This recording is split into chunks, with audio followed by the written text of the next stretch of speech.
Hey guys, this is Krishna again with another video on Davinci Resolve 17.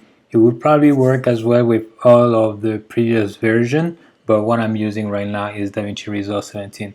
And what I want to show you today is actually how you can mark your clips and add markers to some of your clips. Okay, so let's get started here. I have Davinci Resolve open, and let me go to my desktop.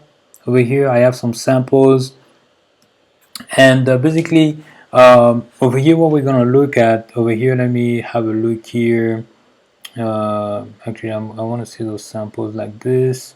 Okay, so I have a few samples here. I'm just going to select this, and basically once we come in here, especially if we have an audio, let me come here. Over here, this one, if I come here and either I scroll, it might play, and if we don't want it to play, we actually just gonna press this and any sound is going to be muted. Over here you're gonna scroll again, but I don't find it to be precise for me. I don't like the feel of it. I just like to actually scroll it from the timeline over here. Actually, let me go back to one of the other sample videos that I have. I just like to do it here. I find that it works a little bit better for me, but you could use it as well. It definitely works. Over here we're gonna go either to the first frame, to the beginning, to the end. Here we go in reverse, over here we go forward, and here we stop. The other keys that you have on your keyboard, and you're probably going to use that quite a bit, quite a lot, is the JKL keys. So L is to go forward. So right now I'm pressing L and it's going forward. If I press it multiple times, you're going to see here that the speed is going to increase. So let's do that again. So over here I press it multiple times, and you're going to see it's going to increase. And the same thing as well for the J.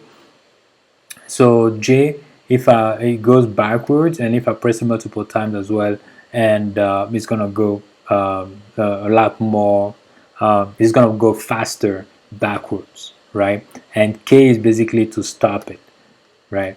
So over here we have a loop that we can put in place. So over here, if I go and I play it multiple times, it is just gonna go and loop it, right? So this is what we have. As we're moving forward here, what we have here is marking and mark out. So basically, I probably did show you that it could be that you're reviewing your footage like this, and you just want to import a certain part of it, just like this, and you can drag it here in your media pool to have it available, and it's just going to be this part here that you selected that's going to be available here, right? The rest is not going to be in the clip that you just drag and drop. If we want to remove those, basically depending on the way your keyboard shortcuts are set up.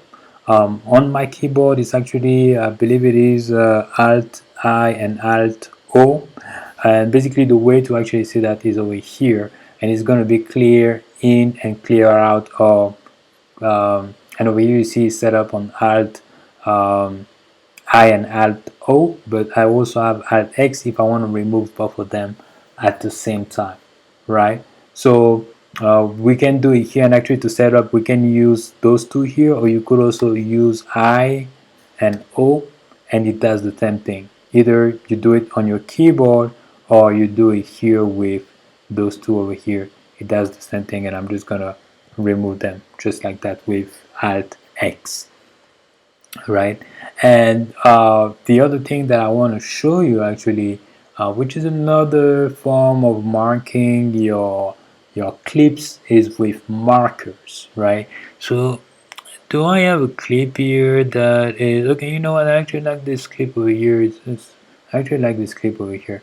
So so with markers, the way we have it is, we can, as we're playing through, we can put signs on our clips that are meaningful to us, right? So let's say over here I'm coming along, and now I'm liking this shot over here where she's starting to run, and I have the mountains. I can just come here and actually press on actually it's supposed to be M, but probably I don't have it set up.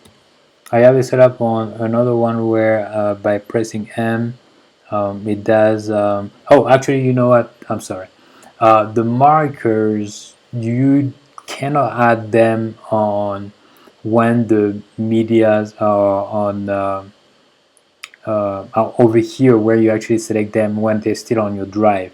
You need to do it when they are in your media pool. So over here, actually, if I drag this, let's say I have dragged this file over here. Now by selecting this file here, as I go through here, and I believe we were about here when she started to run, if I press on M, now it does appear. If I press on M again, I have another another window that's going to appear, and over here I can say girl starts to run. I can give a color if it's something that that matters to me, right? And I can go to another spot and just press M, and go to another spot and press M, right? And the thing is, let's say I want to change it later on. There is something. So over here I gave this one, and you see here say girl start to run. Over here is still marker 2. So I just come here and press Shift M, and it brings me here, and I can probably say here, you know, she's done running.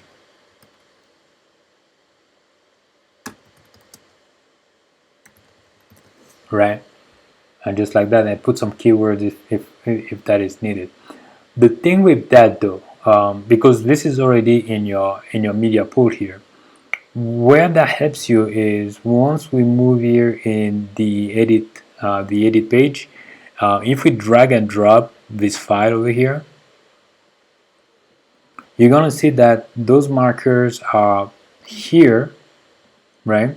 Those markers appear here, but they also appear here, and now it's easy for me to just go and edit the footage and just to those places. You're gonna see that it's gonna clip for me. And usually if you have the magnet, the snapping here enabled, it's gonna clip very easily just for you to really make those cuts the way you want it, right? So that's why you're gonna use it. It's really for organizing your clips. You can review the footages before you import them. Just select the parts that you want to import, or you can add different markers there for places that that you think you might want to cut here, cut there, and just make it really smoother. So when you go here to the edit page, everything is already set up for you, and it's just a smooth experience. So that's just what I wanted to show you. Maybe one thing actually that I haven't done, to remove those markers again, this is one of the things that we have. You could do it from the timeline where you just go remove selected markers. So this one, because I only have this one selected, is just gonna select that. Or I can move here and just click on remove all marker. Everything is gone, and basically everything about markers are gonna appear here. You have over here the mark and mark out markers, and you also have flags available. But as flags is just basically if you wanna just another way as well to categorize your clip, your clips in another way. So that's just what I wanted to show you today. Just markers, different way to add markers there. And if you have any questions, leave it in the video. If you like this video, hit the like button. Actually, go ahead and destroy the like button. And if you didn't like it, just go smooth on the like button. Okay, that's pretty much it. I'm out, and we talk again in another video.